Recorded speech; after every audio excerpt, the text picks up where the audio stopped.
प्यारे बच्चों, आज हम कक्षा 7वीं विषय हिंदी पुस्तक वसंत भाग 2 के उपविषय पाठ 3 हिमालय की बेटियां, जो कि नागार्जुन जी द्वारा रचित है।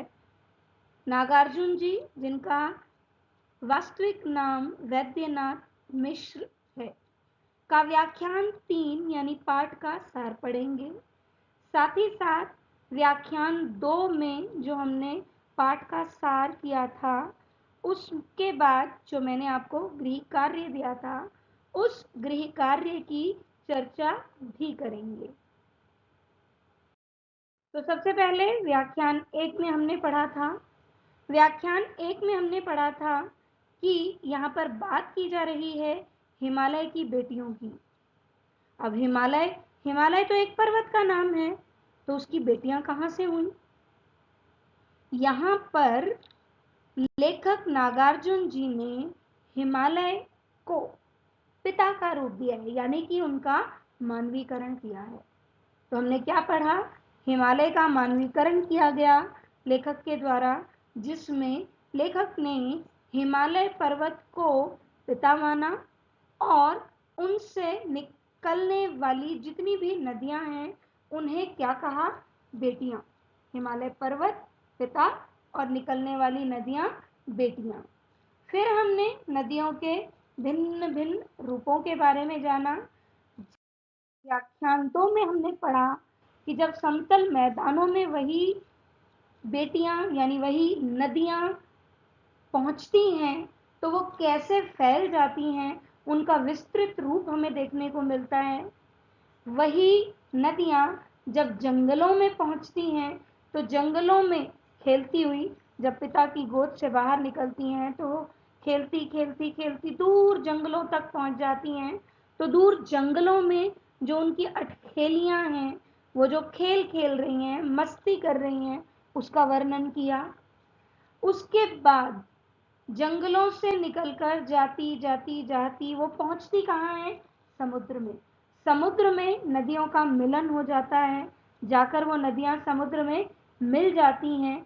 अब समुद्र का भी लेखक नागार्जुन जी ने यहाँ वर्णन किया है कि हिमालय पर्वत यदि पिता हैं और उनसे निकलने वाली नदियां उनकी बेटियां हैं, तो उन्हें कोई भी झिझक नहीं होगी।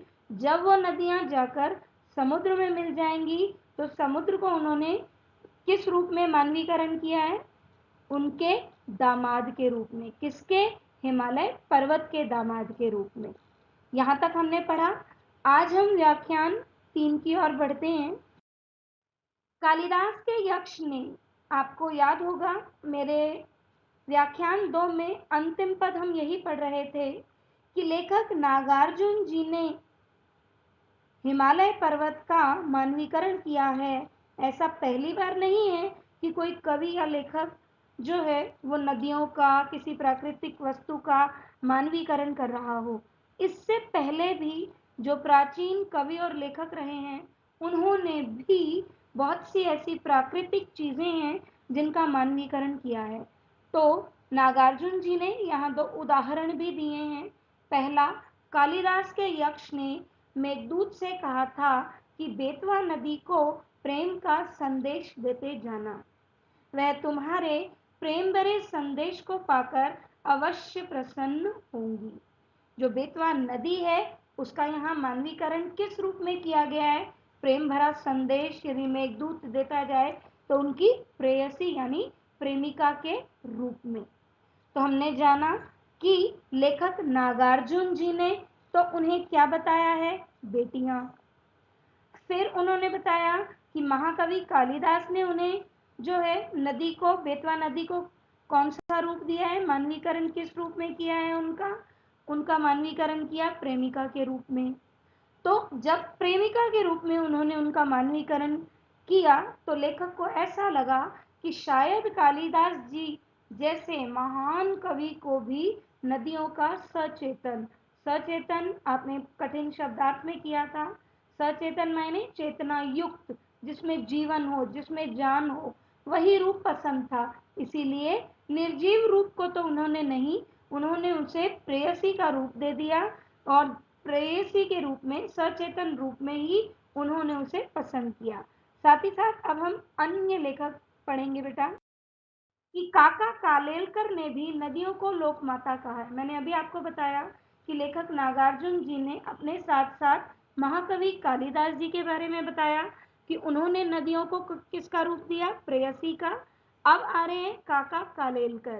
काका कालेलकर ने भी नदियों को लोकमाता कहा है। क्या कहा है काका कालेलकर जी ने? नदियों को लोकमाता कहा है। परंतु लेखक माता से पहले इन्हें बेटियों के रूप में, फिर पत्नी, फिर बहन, फिर प्रेयसी आदि के रूप में भी देखता है। जब काका कालेलकर जी ने उन्हें लोक माता कहा, लोक मायने संसार, और संसार की माता यानी संसार का भरण पोषण करने वाली, कैसे? अपने जल से अपने संसार के लोगों को तृप्त करती है वो, इस रूप में उन्होंने उन्हें लोक माता कहा। अब लेखक यहाँ नागार्जुन जी क्या कह रहे हैं कि माता से पहले मैं उन्हें क्या रूप दे रहा हूँ, बेटियां, फिर उन्होंने पत्नी का रूप भी दिया, बहन का रूप भी दिया, कवि कालिदास जी ने प्रेयसी का रूप भी दिया। तो कई रूपों में लेखक नागार्जुन जी जो है नदियों को देखते हैं। अब एक बार लेखक जो है तिब्बत में सतलुज नदी के किनारे बैठ गए और वहां पर बहन का रूप अभी हमने पढ़ा था ना, और बैठ गए और उन्होंने अपने पैर जो हैं कहाँ लटका लिए, थोड़ी देर में उनका तन और मन क्या होने लगा, उनके तन और मन में ताजगी महसूस होने लगी उन्हें, और उनके मुख से जो है वो गीत सा निकल आया, वो गुनगुनाने लगे। क्या गुनगुनाया? कुछ पंक्तियां यहाँ पर हैं। जय हो सतलज बहन तुम्हारी, लीला अचरज बहन तुम्हारी, हुआ मुदित मन हटा खुमारी, जाऊं मैं तुम पर बलिहारी।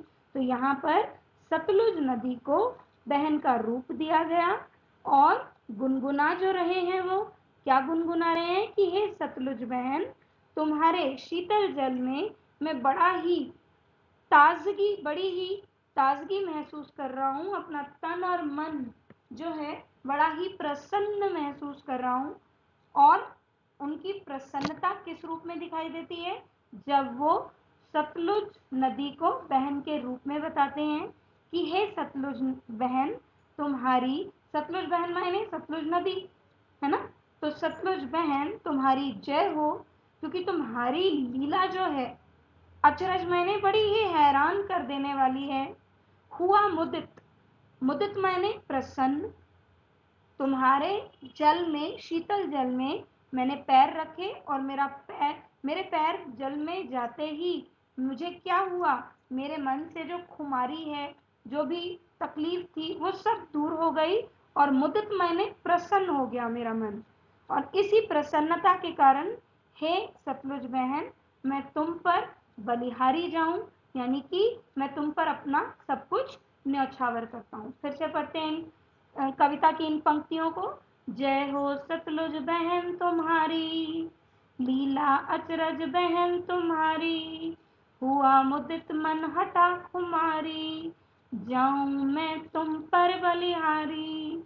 तो बेटा हमने जो है पाठ 3 हिमालय की बेटियां पढ़ा, जिसमें हमने पढ़ा कि हिमालय पर्वत का एक पिता के रूप में मानवीकरण किया गया है, और हिमालय पर्वत से निकलने वाली नदियों को क्या माना गया है, उनकी बेटियां माना गया है। उसके अलावा लेखक नागार्जुन जी ने बताया कि उन्होंने पहली बार किसी प्राकृतिक वस्तु का मानवीकरण नहीं किया है। इससे पहले कवि कालिदास, लेखक काका कालेलकर जी, इन्होंने भी नदियों को जो है भिन्न भिन्न रूप दिए हैं। जैसे कविदास जी ने किसका रूप दिया, प्रेयसी का रूप, और काका कालेलकर जी ने उन्हें क्या कहा, लोक माता, क्योंकि लोक माता के रूप में उन्होंने लोगों की क्या करती हैं, वो नदियां प्यास बुझाती हैं।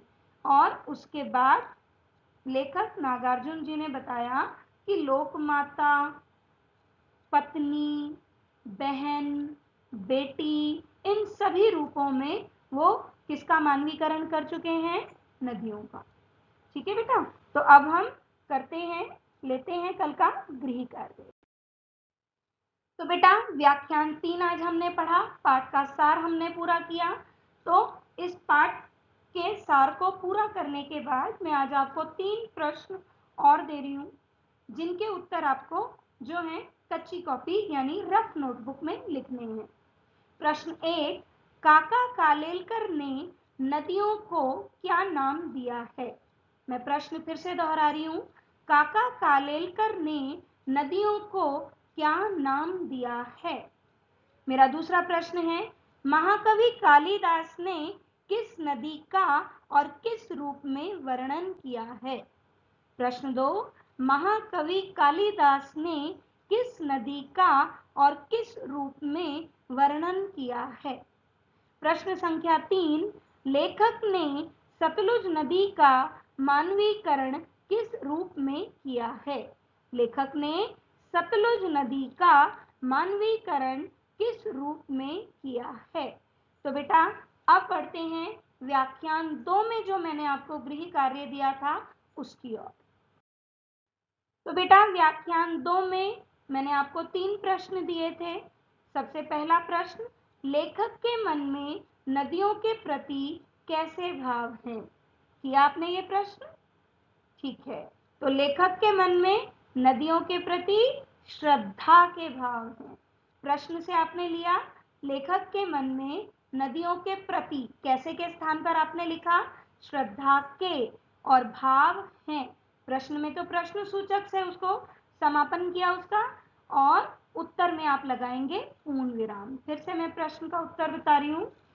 लेखक के मन में नदियों के प्रति श्रद्धा के भाव हैं। लेखक के मन में नदियों के प्रति कैसे भाव हैं? श्रद्धा के भाव।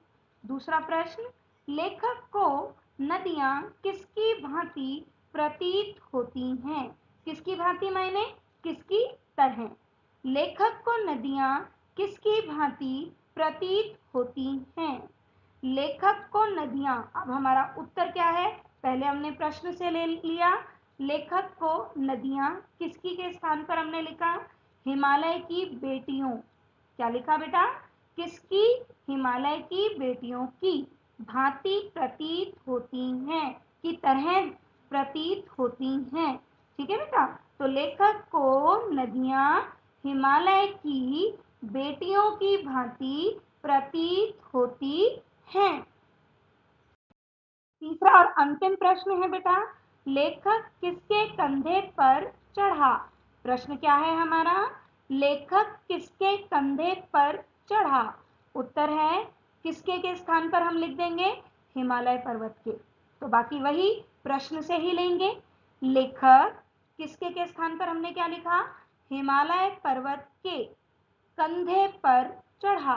लेखक हिमालय पर्वत के कंधे पर चढ़ा। तो बेटा अब ये हमने व्याख्यान 2 के प्रश्नोत्तर की चर्चा की है। तो गृह कार्य में उपर्युक्त यानी ऊपर जो हमने ये 3 प्रश्न और उनके उत्तरों की चर्चा की, इन प्रश्नोत्तर को आपने कहाँ लिखना है? अपनी पक्की कॉपी में लिखना है। और साथ ही साथ व्याख्यान 3 जिसका हमने पाठ का सार पढ़ा, और पाठ के सार को पढ़ने के बाद उसके मैंने आपको 3 प्रश्नोत्तर दिए, उन्हें कहाँ करना है? उनके केवल उत्तर ही लिखने हैं आपने, और वो लिखने हैं कच्ची यानी रफ कॉपी में। ठीक है बेटा। तो आपको मैं उम्मीद करती हूँ कि आपको ये पाठ जो है अब समझ में आ गया होगा। अब इस पाठ का केवल व्याख्यान 4 रहता है, जिसमें हम अभ्यास के प्रश्नोत्तर जो हैं उनकी चर्चा करेंगे। ठीक है। तो धन्यवाद। मिलते हैं अगले व्याख्यान 4 में। तब तक आप अपने इस गृह कार्य को कीजिए और जिस तरह बताया गया उसी तरह कीजिए।